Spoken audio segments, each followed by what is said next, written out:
What's up, everyone? It's Scotty with MoneyVest. So markets here slightly pushing higher on the day with the Nasdaq up a little bit over 9 basis points. We got the S&P 500 up 14 basis points and the Dow Jones also pushing higher, actually a lot more than the S&P or the Nasdaq, up 22 basis points. But nonetheless, it was a very, very flat day with the markets down on the week as well. So we got lots to discuss and unpack in this video. We've got inflation coming out next week, so we're going to talk about that over the weekend as well. So hope you guys enjoy this video and find it helpful. Make sure that you drop a like. Don't forget to subscribe to the channel, and link to our Discord and Patreon is going to be down below if you're interested in joining. Of course, getting access to all the buy and sell alerts, options alerts, trade ideas, members only private videos, intrinsic value spreadsheets. There's a lot that is going to be included with the link down below. So we'd love to have you on board, and I did open up a couple more spots for you if you want to join. So this right here, S&P snaps a 3-day losing streak, suffers first weekly decline in 3 weeks, and the bullish investor sentiment jumped in the latest weekly poll according to the AAII survey. So bullish sentiment among individual investors regarding the outlook for stocks over the next 6 months surged to 42% in the latest week from 33.1% last week, and the first time the measure has been above the historical average of 37.5% since early August, and that's according to the latest American Association Individual Investor Survey. And bearish sentiment also sank to 29.6%, a 4-week low versus 34.5% last week, and neutral sentiment fell to a 7-week low of 28.2% from 32.4% as well. So there seems to be a lot of uncertainty around the outlook for the markets, and that is very normal considering that we have a lot of variables at play and a lot of different indicators suggesting different things. So of course, we got interest rates. Nobody really knows whether the Federal Reserve is going to raise rates by another 25 basis points or 50 or not. In my opinion, as I've already mentioned, I think 25 basis points is potentially possible remainder of this year. And not to mention the economic data with unemployment starting to show signs of some weakness and starting to creep up a little bit on a month-over-month basis, and inflation still basically being a bit of a persistent problem with core sitting just over 4%. Still above the Fed's target. So a lot of these are potential headwinds for the market, which is what's causing a lot of uncertainty. Of course, we've seen a lot of rallies, a lot of momentum in so far 2023, but what's going to happen remainder of the year and going into 2024 still remains up in the air. And I do believe that there is some September seasonality obviously playing through, but fourth quarter, I do expect it to be somewhat stronger than what we have witnessed over the last few weeks, especially in August and September. So I do expect October, November, December to be much better than August and or September. So this right here is the overall market. So Microsoft, Apple, Google, Amazon just basically flat. Nvidia selling off down about 1.45%. Tesla here also dropping about 1%. Eli Lilly continues to rally to new all-time highs. Just absolutely insane. Healthcare stocks doing a lot better. Energy doing a lot better because natural gas prices and oil prices have all been pushing higher.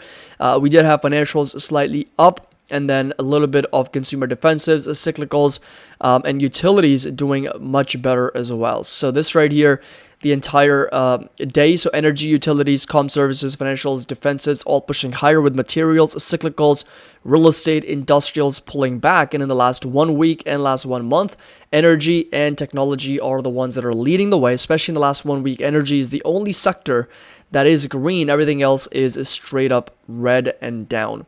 Orange juice pushing higher for the win. Heating oil, soybean, natural gas, cocoa all pushing higher with coffee prices, palladium, copper, platinum, lean hogs, volatility selling off. And then Bitcoin just a little bit under 26,000 and Ether just a little bit over 1,600 as well.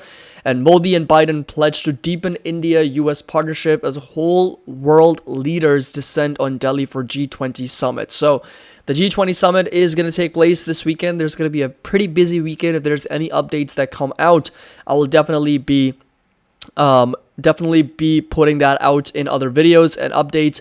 With both Russian and Chinese presidents absent at this weekend's G20 Leaders Summit, hopes were low that binding agreement among member states would be forged since both countries objected to the reference to Russia's war in Ukraine, and India and the US hope to present themselves as a viable alternative to China for the global south at a time to shifting global geopolitical alliances as well. So we've already talked about this. I did a video on why I believe India's got the next big powerhouse of growth And I'm only going to be increasing my investments in that area, in that emerging market, where I do believe there's a lot of opportunity and potential to be unlocked. Now, going over to crude oil, up another 0.5%, so just a little bit over $87 a barrel. So we got resistance all the way up to $93, and of course, support level is going to stay put at around $81 a barrel. So this right here is going to be that level of support to watch for crude oil, and of course, resistance all the way up to 93. The higher we get, the more problematic it becomes from an inflation standpoint. And speaking of inflation, next week is the day. So Wednesday, September 13th is when inflation numbers come out for the previous month. Going over to Bitcoin here. So Bitcoin just a little bit under 26,000, continues to struggle a little bit, mostly consolidating sideways with the support level sitting roughly at 25,000 and a resistance all the way up to 28,000 for Bitcoin. So that right there is going to be that range within which it's been trading at for the most part for some weeks. And Ether here just a little bit over 1,600, once again consolidating sideways, really trading in that range, and resistance is going to be at 1,735 with a very near-term support and roughly at 1,600. It's been bouncing off of that level for quite some time now. Going over to volatility, so volatility continues to come down, another 4% down back under sub 14, and the next level to really be watching is going to be sitting roughly at around 1270, closer to 13 levels. And of course, we know that resistance, not really resistance, but an upside target's going to be 18 to 20 levels for the volatility. We did get up to that level in the middle of August, and since we've been selling right back down. A little bit of a spike here, but once again, we are pulling back, and sub 13 is going to be that level to pay attention to for the VIX. Now, going over to the S&P 500, the NASDAQ, and of course, individual stocks. So what you will notice is that we are seeing some momentum. However, at that support at roughly around 44.50, but we are still in the context of this very short-term lower highs. So this is going to be that chart that we talked about in one of our previous videos. And again, we are in the context of this potential lower high. So you can see that we are getting rejected at this lower high. And of course, this is the potential lower low. But this is all within the context of a bigger uptrend for S&P within this higher high and higher low. So within the context of this uptrend. So that's where we are from a more technical perspective. And I've already mentioned this before, that I think it's more of a waiting game for us to wait and see where the markets end up breaking out to, right? Whether we get a breakout above this resistance of 4,500, 4,600, or if we get a rejection and then sell right back down to 43.26. So that's going to be that very, very important level of support. Resistance is going to be at 4,500 to as much as 4,600. So we just have to wait and see which way the market really starts to break out to, right? And of course, inflation numbers are going to be very important catalyst to make that move, to drive that move further. NASDAQ, a very similar situation. So again, we are still in the context of a shorter term downtrend with a bigger uptrend that the NASDAQ's been following with higher highs and higher lows. So very, very important resistance sitting roughly around 14,100. That's a level that we more recently got rejected all the way up to 14,004. And the support level is going to stay put down to 13,100 for the NASDAQ. That's exactly where we bounced off of in the middle of August. So right in the middle of that range, lots of consolidation sideways, very, very flat day. So next week, we should have a much better understanding of market direction once inflation numbers come out and really dictate where interest rates are going to potentially go. Talking about Apple here, and Apple on the day also just really struggling a little bit. We did kind of almost fill this gap on the day, and we were at one point trading as high as 180, but then Apple sold right back down. Sellers basically stepped in. So even though we were up over 35 basis points on the day, Apple struggling intraday. So support level is going to stay put inside this green rectangle for Apple. And of course, we got those lower highs also forming for Apple at the moment. So lots of consolidation sideways right now. We did see a couple days of really significant selling on that China ban. Support level is going to stay put roughly around 175, 176, all the way down to a very strong support, roughly in the 150s for Apple.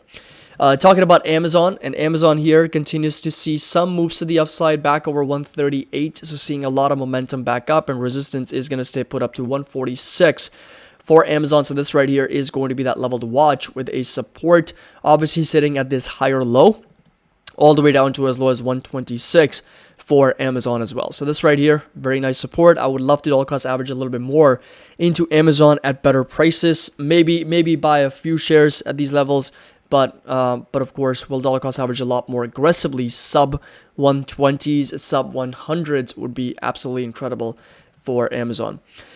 Tesla, on the other hand, consolidating sideways. So once again, really just trading sideways, not really going anywhere. We've got red, green, just like back and forth we go with the price action. Resistance going to stay put at 260, 261. If I were to guess, I think Monday would be a green day, considering that it's just been going back and forth between a red and a green day.